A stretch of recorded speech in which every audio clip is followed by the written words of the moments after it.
If by some chance, some stroke of luck, or some act of God, you have stumbled upon this broadcast, you are listening to The Chivalry Chronicles with your host, Dr. DLH. I'm a damn doctor. David. We're going to bring the tea. refuse To not drink during the podcast. Yeah. And me, Jaime. They need to make podcast equipment a lot more expensive to get some of these clowns off the air. Gather around as we discuss a modern, manly approach to chivalry. So I hope you're ready, because I know we are.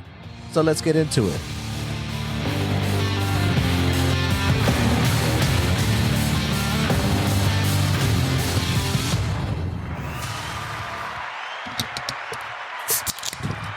Oh, yes. There you go. We're sitting here. I believe somebody's coming in from the green room, and I hope he was taken care of. Our guest today is Ray Lopez, attorney at law. Yeah, dun dun. Where's the gavel? There it is. Yeah. So we were talking about this. Ray wrote a book about wrestling, and we decided, hey, come on the podcast and let's discuss. We have some listeners that are wrestling fans. We have MT with us, who joined us for the Guadalupe Peak. Welcome. And David, you have anything or? No, I'm always here. You know that. I opened my beer. I did my part. Thank you. Thank you. I'm out. Thank you for my service. Ray, It's great to be here with you guys. I've been a big fan of the podcast. It's great to finally be here in the studio with y'all. Looking forward to it. yeah, the Chivalry Studios and Chivalry Studios Studio. MT is here with us. So let's get into it, right? Ray, you wrote a book. It's called Lock Up. It's on Amazon. Correct. Amazon, Barnes & Nobles, and wherever you find good books. Wherever. Hey, like at the Pearl downtown. It's there? It is at the Pearl downtown, at the bookstore. Yeah, there's a bookstore right there. It's we go to that bookstore all the time, and it just so happens every book that I want, they're like, we don't have it. We can order it. And I was like, no, I came to the bookstore to buy the damn book. You know what I'm saying? I can order that shit from home. You know what I'm saying? That shit, I'll get that shit tonight. I said, I kind of just want to see it. But yeah, tell us a little bit about yourself. You are an attorney. You went to Baylor University. Is that where you got your law degree? No. Oh, go ahead. It's at the Twig bookstore at the Pearl. The Twig, Everybody that's right. down there, and yeah, it's always exciting when I see the Twig sends me an envelope with a check. That means a couple books have flown off the shelf. Nice. So you do get an actual check? From bookstores, you do, like from the big distributors. That's kind of like a direct bank transfer. Yeah. But from the little bookstores that we're in, then yeah, they'll periodically send it. So You don't do like Trump where you buy your own book to make it look like it's selling really well. I don't think Trump is alone in doing that. I think a lot of authors love to do that. They want the big spike out there, and but no, I'm not one. I have not done that. Yeah. So tell us a little bit about yourself. Tell us first, what you do as a profession. We like to kid about professionals here. DLH, which isn't here, is our professional. But there are actual professionals that do professional work. So just tell us a little bit about yourself, and then we'll get into how you got into writing this book. Sure, absolutely. So I was born and raised in San Antonio, Texas, over here on the west side. Proud alumni of John F. Kennedy. And then after I finished my high school education, I did 1 year at San Antonio Community College here in town. Okay. And then then eventually I transferred over to Baylor, where I finished my undergraduate degree. Took a year off, and then I found myself at Texas Tech for law school. Worked a few jobs, 3 or 4 different cities across Texas, going for different firms. Finally decided I think the best life for me would be just to do my own thing, be my own boss, and just go out on my own. So I returned home in 2013 to San Antonio, opened up my own little law firm, and, it was a struggle at first, but things are great now. They've been steadily climbing. got good clientele basis. It's been very busy. So I've been blessed that things have been going great here. Great. Do you have a specialty in what type of lawyer you are? Yeah, absolutely. We handle personal injury cases, family law cases, and some criminal defense matters as well. Okay, so no DWIs and Yeah, I've handled lots of DWIs. Yeah. because David might need one. No, I've already used Ray for other services. Thank you. He's got him on retainer. I do appreciate it, and I do love my repeat clients. So, whenever I'm here whenever Keep getting in trouble. I'm here whenever you need me. Okay, so here's my questions, and then I'll give it to MT or David if you want to chime in. My question is because I'm really interested in what got you into writing. Did you do that in high school? Were you always like an avid? Did you love doing research papers, that type of stuff? Because I've fancied myself like wanting to write a book, but I'm always like, what about? You know what I'm saying? So what got you into this topic? What got you into writing? Like, what gave you the audacity to think you could write a book? Well, I'll start with the writing in general. I think when it did start when I was in high school, I did like to write then. And throughout high school, in college, I was working on a still unfinished novel, totally different from the type of book I was writing. But I was writing that for, several years off and on working on it. So you started another novel, like previously? Previously another novel. It was more of like a true crime fiction set in Latin America because one of my degrees was in Latin American studies. So like that was fresh in my mind. So I figured we could use that and we'd have like a true crime type of story about an American that goes down there and some of the things happen that, I was really old school in that one. That one I was like literally writing pen to paper in a journal by hand. I still got that journal somewhere. So I was working on that for a while, and then I got into law school. And once I got into law school, we're talking about like your first year, you're reading like 200 pages a day. So like there was no mental energy to keep at it with the book. And so I kind of like put my passion for writing on the back burner. That's kind of how I got into my first experience getting into writing. As a lawyer, there's like a lot of crossover as far as like you have to write stuff in briefs and things like that. So you get a lot of practice in that way, or is it a different type of writing that you have to do for law? I would say it's a totally different type of writing. You are telling a story to a certain degree, but of course you have to have it all in the proper formats and the proper rules and all that. It's totally different than creative writing. You're telling a story, but you're telling a story based off what somebody told you, and you're putting it down there, and most of it is in legal jargon and making sure you have all your legal T's and I's dotted and crossed, so to speak. I think when you spend your time doing a lot of that legal writing, it can drain you to where like, trying to write creatively, becomes that much more harder because you kind of already like you've exhausted your writing for the day. It's like I've written enough. I just wrote a 48-page divorce decree. So I don't want to write anymore. Outside of that, then would you say that you started more on the creative side growing up? Is it something that you just did randomly? Did you keep a journal, or were you writing stories as part of a school project or something like that in general, or is it just more, hey, I'm not busy, or this is what I want to do with my time right now, and you would write stories? Yeah, when I had free time here and there, I would just write out. One of my things I used to do back then, if I had a few free moments, is I would head to my local coffee shop. There's a couple cool ones in town. Grab some coffee and sit there like old school style, pen and paper, and just like sit there and try to write it down. And I could end up staying in some of those coffee shops like all day, just try to writing different things, coming up with different things. Nowadays, things have changed more. It's more in front of a computer. There's a lot of advantages to doing it through the computer, through the phone, through all the technology we have. But yeah, that was I used to love going to coffee shops, just sitting there with the journal and just trying to write something out. Checking out the cafe babes. Getting that free coffee. Trying to look sophisticated so they'd come and notice me. Yeah. Oh, an author. So how did you get into this topic? Like, what made you kind of out of everything? Because there's so many things to write about. How did you get into just doing a book about wrestling? Right. Well, professional wrestling, we got to, it's not like, Nebraska. Yeah, Nebraska, wrestling. No, this is actual professional wrestling.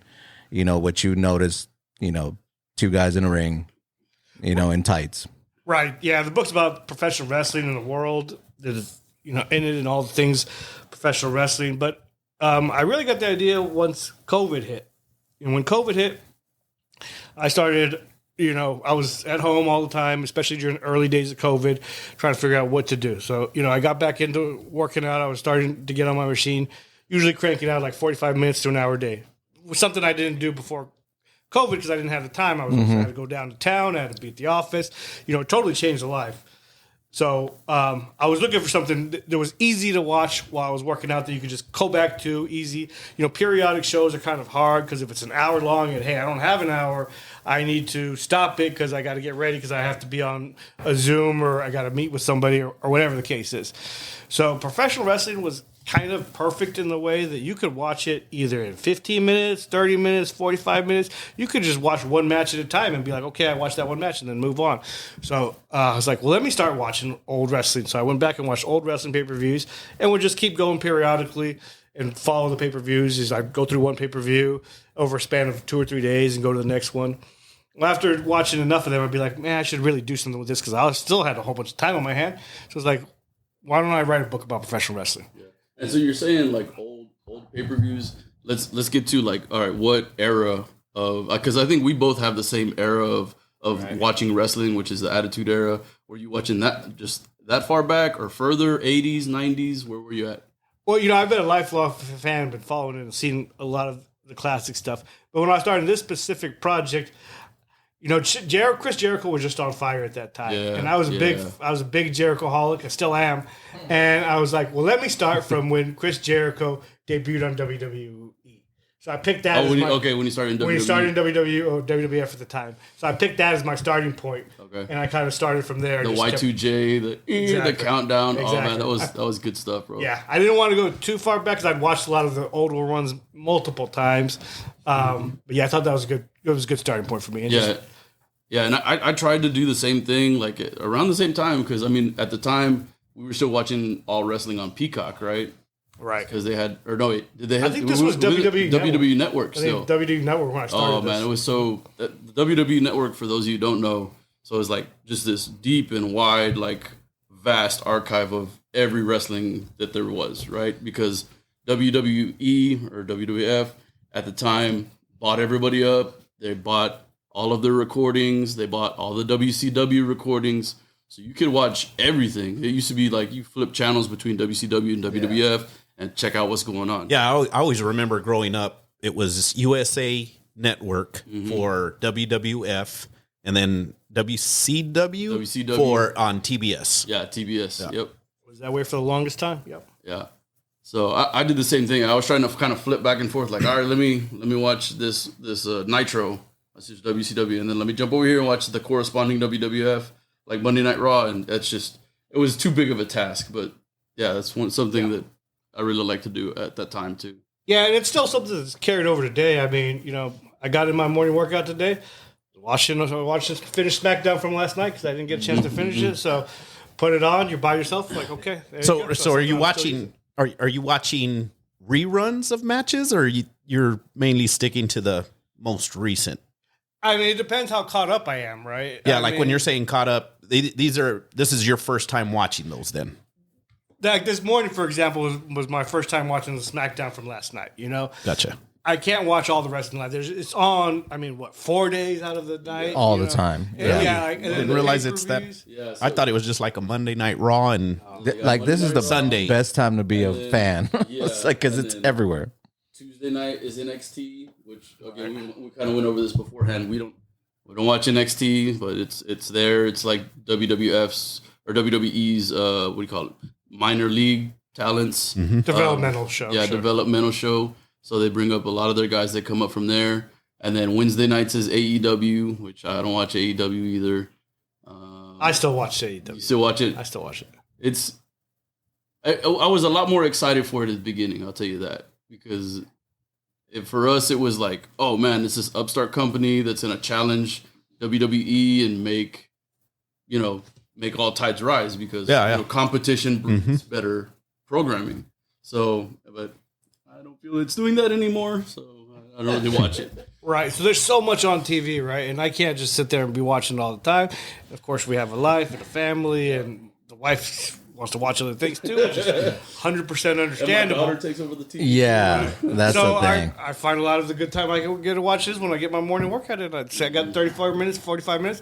And now if I'll catch up and I'm like caught up to everything, then I'll go back and go back to the old pay-per-views and keep watching them. Yeah. Just so I can stay active. So with you, with both of you, really, since you continue, and then maybe Jaime chime in on your perspective. Like I remember about the time frame that I was watching, and I shut wrestling off at a certain point. I'll tell you exactly the day I shut wrestling off. Did they get rid of all the Hispanics? No, but that would have gave me a good reason. Did you discover yourself? Yeah. Did you find out it wasn't real? Yeah, that last one was why. So I remember being in elementary school, thinking this stuff is real, and there was WWF was coming to Amarillo. My dad bought us tickets. I'm in the nosebleeds, but in Amarillo it's only 5,000 seats, so nosebleeds is not that bad, right? Yeah, and I had binoculars. It's open seating. Come on. But anyways, I had some binoculars, and I'm watching Brutus the Barber Beefcake punching millionaire Ted DiBiase, right? Yeah. And he's got him in the corner, and I put my binoculars to my eyes, and I'm watching, and those punches are just missing, and Ted DiBiase's head's just flying back, and I'm like, what the heck?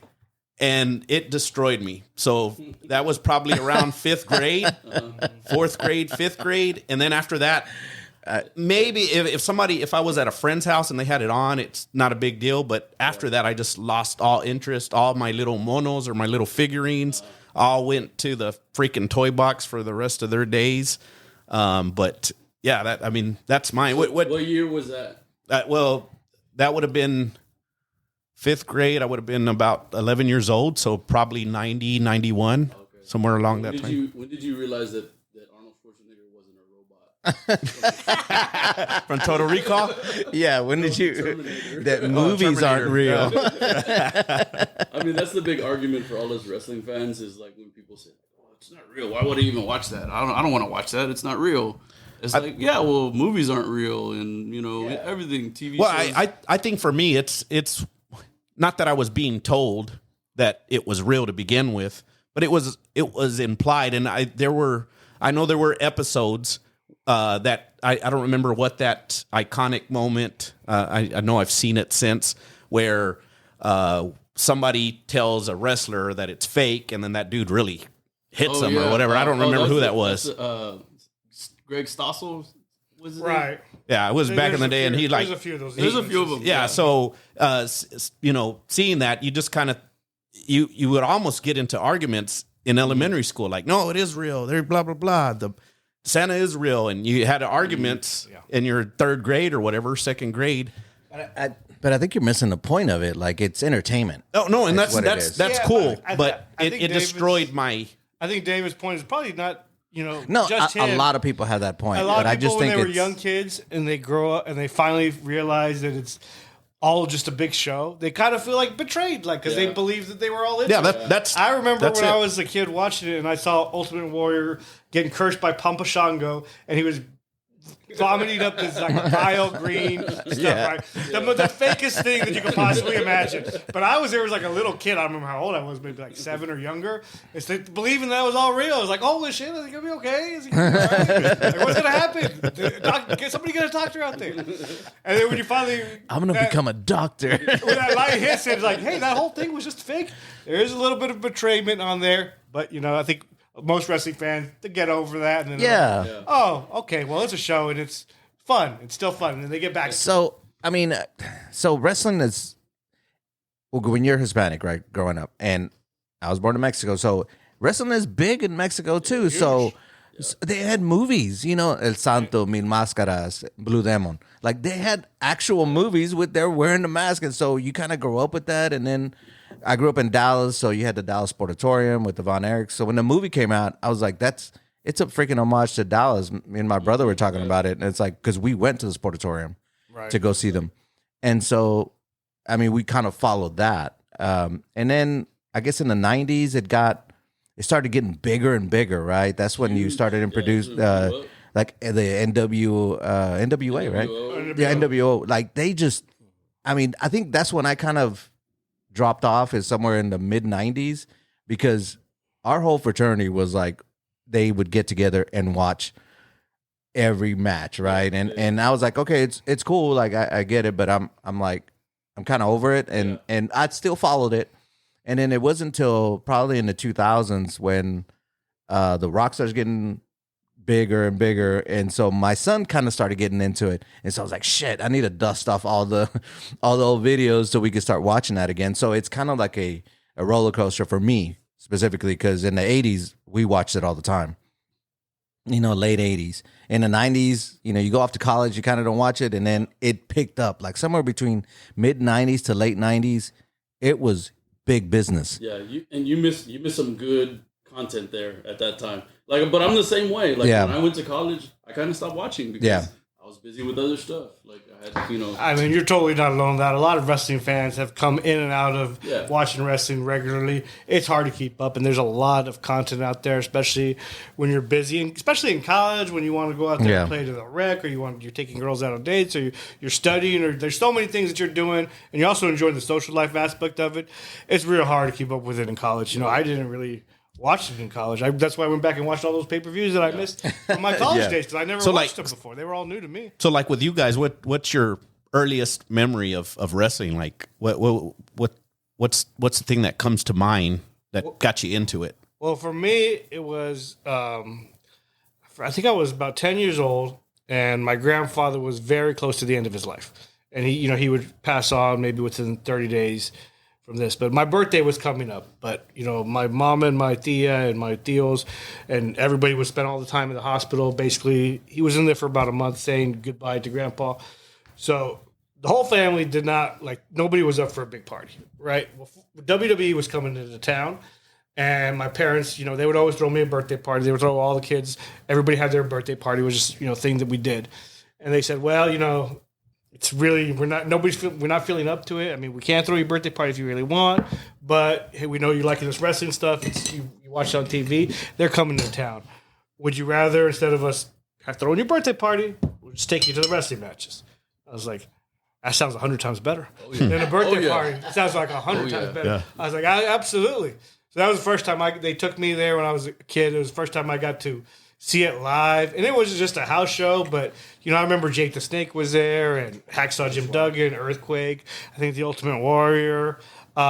It was just a fun show, and that really kind of got me all in from that experience. So that Interesting. How about you, MT? I think the earliest I remember wrestling was the what would they call it, the war, the wrestling war, Royal Rumble, the Monday Night Wars. Monday Night Wars. WCW and WWF at the time, and me just flipping back and forth between channels to see what's going on. Like Jaime said, when the NWO came up, that was a big thing to watch, and so I was always flipping between there and WWF. On WWF, it was DX. DX is coming up. X-Pac is coming up. I loved X-Pac and Kane, when they were in that tag team together, I thought that was the coolest thing. But that was kind of my era, and when I remember watching, there may have been prior to that, but for us it was always a family thing too. It wasn't something that my mom would sit down and watch, but all the rest of the family, we were that was kind of the only time where, oh shit, we're all in the same room, we're all kind of watching the same thing, and mom's right there, even though she's maybe not watching, but she's around us. I mean, I think so moms are kind of funny like that. Yeah. They're around. I will call my mom. I can call her right now and ask her what's going on with Dallas sports, and she'll tell me everything about Dallas sports. I can ask her, she's kind of always around. And so she knows what's that. She knows that you love wrestling. She knows that because my mom did the same thing. She understood what was going on. And so we would all get together. So all the kids are in the living room. And even my dad, as much as he's not at all into wrestling, he would find it so hilarious. He'd be laughing there at all the nuttiness of it. And so it was it does become a family thing.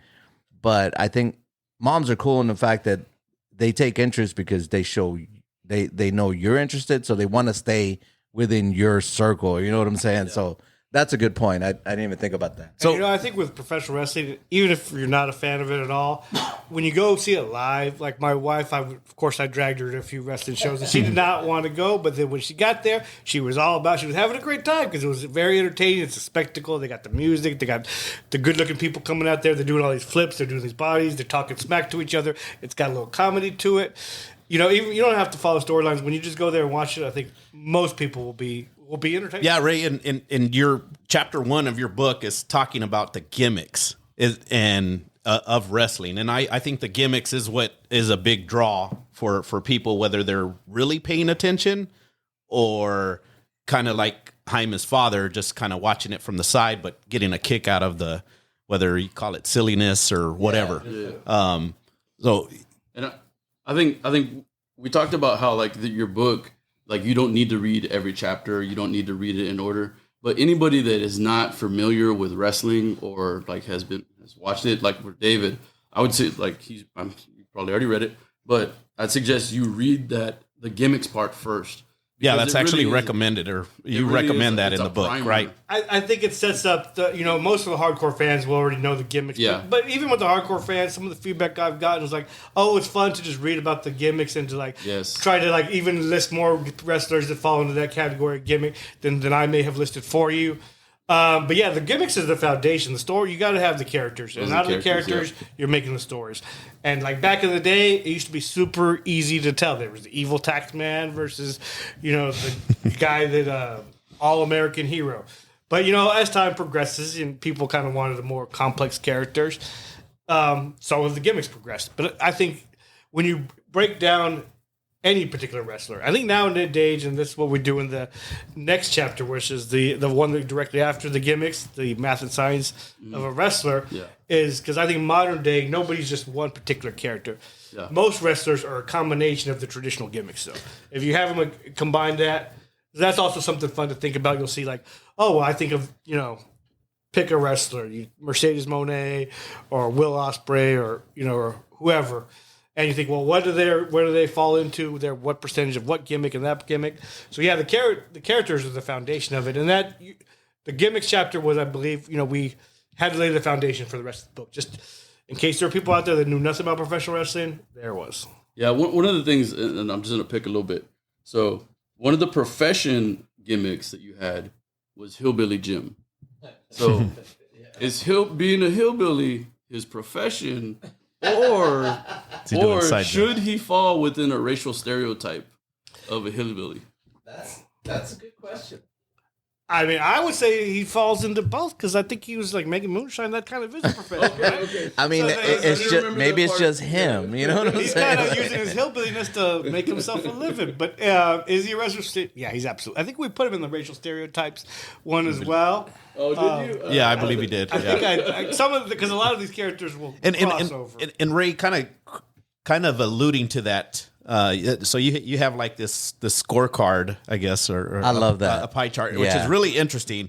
But how did you come up, or what was your thought process in creating these categories for these wrestlers, and then ranking or putting them, out of 100% of their profile, 20% is this, and kind of give us the mindset that you had going into that. Yeah, absolutely. When I was creating the book, I knew I wanted it to be a visual experience as well. I knew it wasn't something that I wanted people just to put on audio. I wanted people to have graphs. I wanted charts. I wanted tables. I wanted illustrations. And Yeah. I wanted all that stuff. So I knew I had to make some charts for it. And then when I was doing the gimmicks chapter, I was thinking like, well, these modern, like Hillbilly Jim's a great example. He is a bit of a racial stereotype, but he's also a bit of a profession, and you might be able to put him in a few other categories as well. So I was thinking, well, let's take in some of 30 of the most iconic wrestlers, guys you expect from like John Cena to Roman Reigns to Bruno Sammartino, Ric Flair, Hulk Hogan, Undertaker, 30 of the real greats, and we're going to break down their careers in a number of ways. One, we're going to break it down we're going to break down their essential gimmick, and what percentage they are of using the classic gimmicks to each one. And how did you come up with those percentages? Did you put it all on a spreadsheet and come up with some crazy formula? Did you use ChatGPT like David does?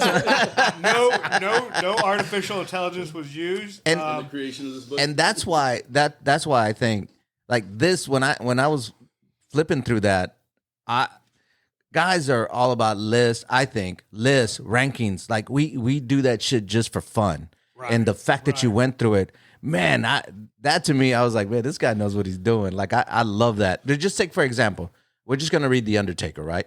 You have 40% monster. Is that what it is? He's definitely a monster character. I mean, he's a big baddie, goth. Yeah, he fits all the criteria for being a monster gimmick. Yeah, 25% psychopath. Yeah, 20% blue collar tough. Yeah. Right, he had his whole biker gimmick thing, and he was kind of a American psychopath badass. when he was leading the ministry, and he almost transformed his character into like a cult leader. Yeah, So- and then what is it? 5% profession. Because at the end of the day, an Undertaker Is it? It's a profession. It's a profession. Yes, it is. So shouldn't it be more than 5? No, because Well- he doesn't lean on it a lot. Yeah, that's true. Yeah, The he has man comes out of a casket, though. He has evolved so much beyond what the simple basics is. And that music, I mean, when he comes on, like you remember when he would just pop up behind people? Oh, yeah. Like that is just that's iconic. We use iconic all the time, but that is iconic. Some of his entrances, especially at the WrestleMania, They're so were probably great. the best ever. They were just you could just sit there and just watch the entrance and not even watch the match and be like, Yeah. wow, that was great. And I think you have 10% comic book. Yeah, Right. because he's got some supernatural powers. You know, Yeah. he can like make the lightning appear. He can make the lights go off. So he can do like kind of extra worldly things. Yeah. So I'd say, awesome. And I think this is what probably took your book to another level for me because you give me a chart, I'm all about it. I mean, the NFL draft is coming up. I do a draft board. I, research all that stuff. And so they give you this for every athlete. So if you like football Data-driven and person? if you're a data-driven person, this is perfect. And so for me, I was like, this is greatness. And like my little brother is a big wrestling fan, and we haven't gotten to that because I gave him the book that I got from you, and also gave it to my sister because she's a big wrestling fan. And I need to call them and just kind of go through it because this is a good topic to discuss. I mean, this is something that you can argue about. Well, and that was going to be my question to you is since writing this book and it getting into people's hands and some being fanatics, have some challenged you on some of these percentages or kind of brought up like, hey, I think you really missed this, or I think you Or nobody would shorted them. No, I've been on. I've talked to several, podcasters that are strictly professional wrestling, stuff like that. People have different opinions as far as what is there. So it's an inexact science because the world of wrestling is kind of inexact, right? Yeah. So one of the other graphs we have on that Math and Science of a Wrestler chapter is we're computing what we call golden time. So we're saying, and let me break it down real quick. We're saying, how long was wrestler X a champion? Now, how long was he an active wrestler? And by active wrestler, I mean, okay, he had a 10-year career. But during that 10-year career, he may have taken off 6 months on his second year for a vacation, 3, however much for injury. So we computed to the time where we subtracted all that off time and just figured out how much is he actually an active character on wrestling? How much is he actively like an active wrestler? And then from there, we figured, well, how much a percentage of that was he a heavyweight champion, the major gold champion? How much of a percentage of his career did he spend as a middle level champion, the Intercontinental U.S. title, mid level titles? How many did he spend as a third tier champion, if at all?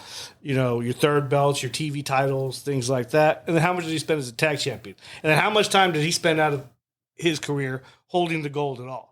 So, that took a lot of equations and math and a lot of research, and we had to cross-check things, and there's websites that you can use, and there's videotapes, and there's all these things that you can cross-check.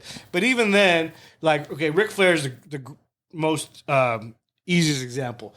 The WWE says he's a 16-time world champion. 16 times. yeah. Some people say he's a 23-time world champion. I think in the book we put him down like at 21 because there's an inexact science to what counted as a title run. Right. Was that even a major title?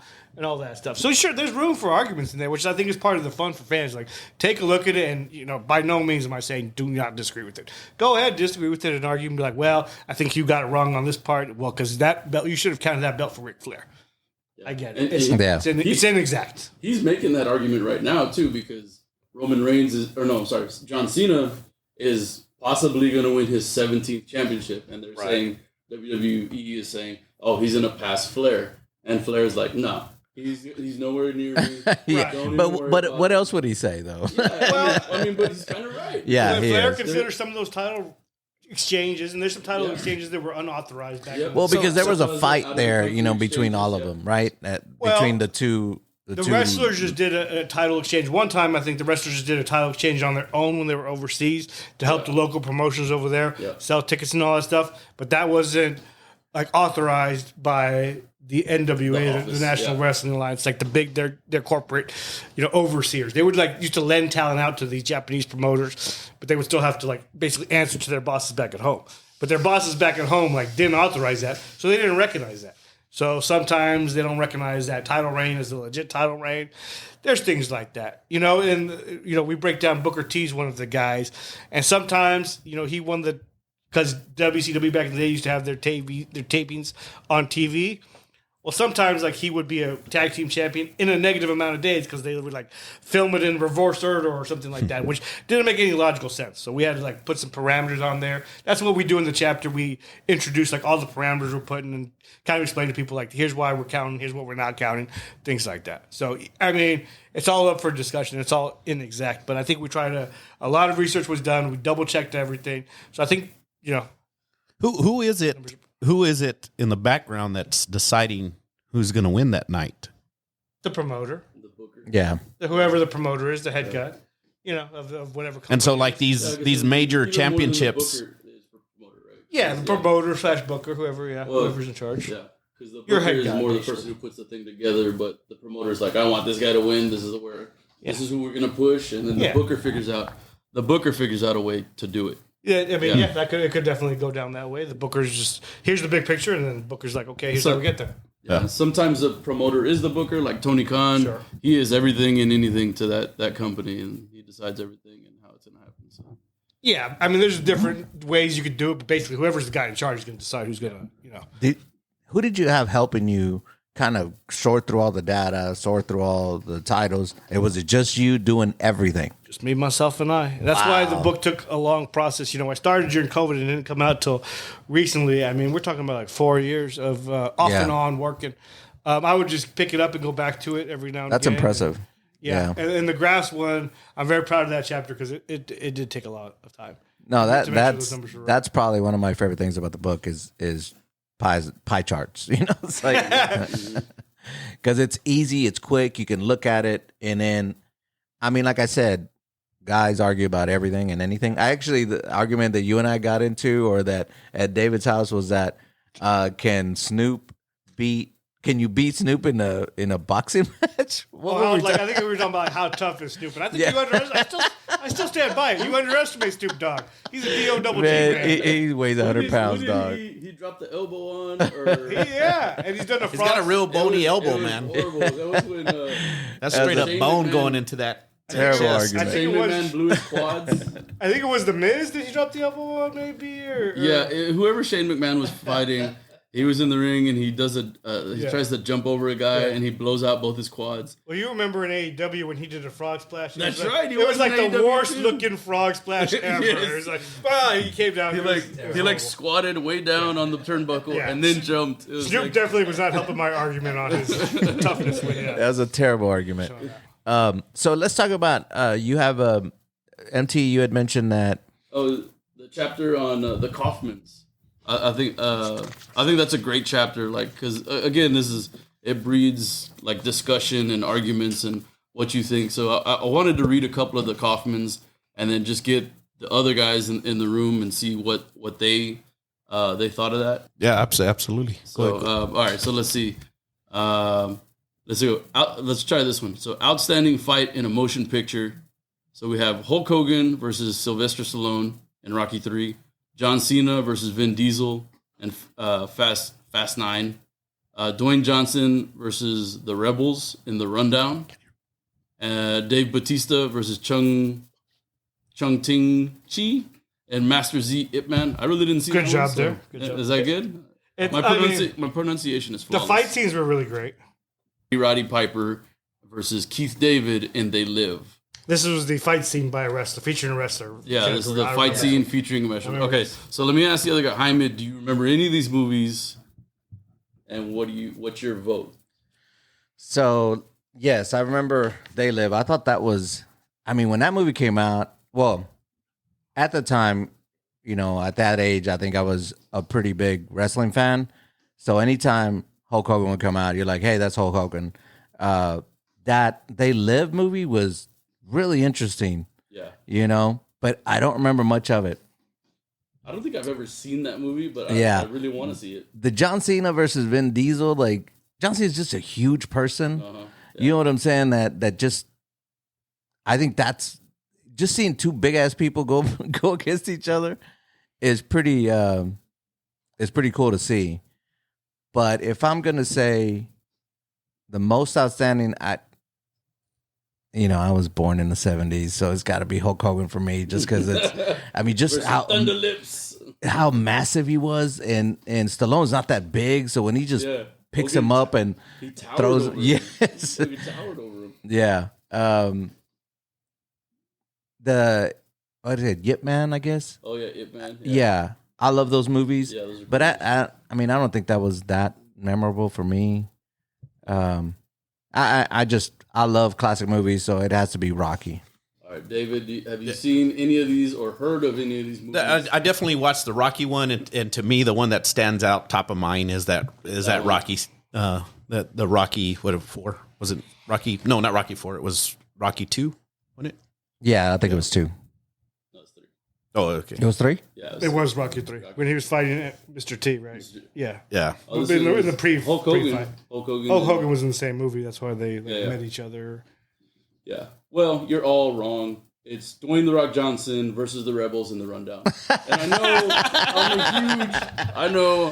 I'm a huge Rock mark. Yeah. Like in wrestling terms, I'm a mark for The Rock, for Dwayne Johnson, whatever. Anything that he does, any movie he's in, it's pretty fucking cool.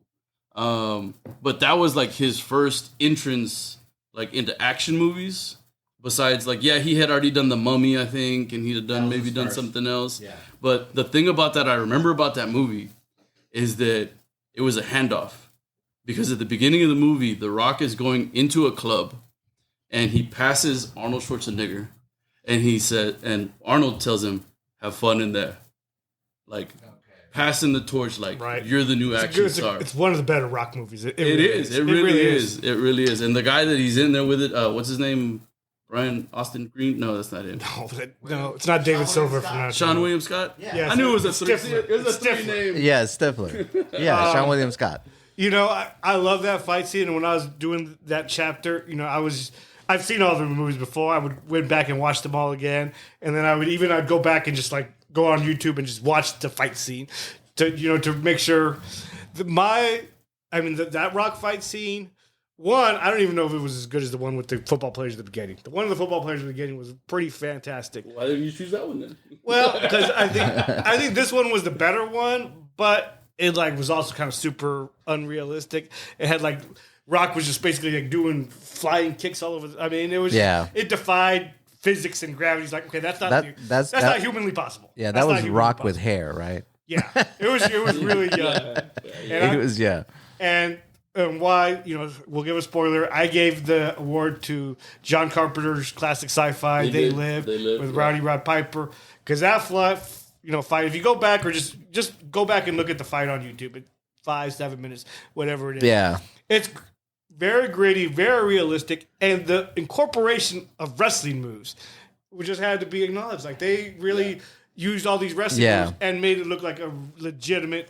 Like, I think we watched it at the somebody's movies. gonna die fight. Wasn't that like 1985 or something that came out? It was in the 80s. Yeah, I think I went to the wanna say, movies to watch late it. 80s. Yeah. Because Roddy Piper's in his classic white T-shirt with the print on it, and then that kilt. Yeah, I think it was 88. Not in the movie. Not in the movie. Oh, okay. Then I'm No, in the there, movie there was he's a wearing movie those or shades. there was a movie or a show Yeah. where he's wearing his outfit Yeah, that he he probably wears for came wrestling. on like Tool Time or something. Yeah. Right. I mean, Roddy's done a whole bunch of Yeah. guest appearances on TV. He's got to get paid, dog. He's got to get that check. Nothing wrong with those guest appearances. I say this was his best work on film. I gotta check it out. Yeah. And You- that have fight have was you like- not seen I've that? never seen it. Yeah, they live. It's I've seen a clips of it. man. Yeah. It's really good. Like I think I've only watched it like two or three times. I think we went to the movies to watch it, and I've seen it one other time, and it's been a while. I have the Blu-ray. I can lend it to Okay, you. good. I will- As part of my Is that research, for I you? had to order. Like my wife's like, "Why are we watching all these movies with feature wrestlers?" Like, I got to do research for the book. Gotta be do the done. research. Be done. That's awesome. I love that when they incorporate like the wrestler's moveset into the movie that they're in. Yeah. And the one I remember also is Sasha Banks in The Mandalorian. She was in The Mandalorian, and I don't remember what she gave. She gave the other Mandalorian like The bank statement or what? the bank statement, crackbacker or something. She get or the what's the one where she shoots off like the top of the turnbuckle and gives him both knees. Yeah, Meteora. The they used to call Meteora, it, yeah, right? the Meteora or something like that. Yeah. So that's always fun when you see those things. Like they use their moveset, like, oh, that's a move that he uses in the ring, and it's in a movie. But Now, Ray, kind of piggybacking off of females, you do write a full chapter on females in wrestling. Provide a little bit of context of how women became part of the show. Thank you for listening. If you enjoyed this episode and you'd like to help support the podcast, please share it with others, post about it on your social media, and or leave a rating and review. To catch all the latest from us, you can follow us on Instagram and X. So thanks again, and we'll see you next time.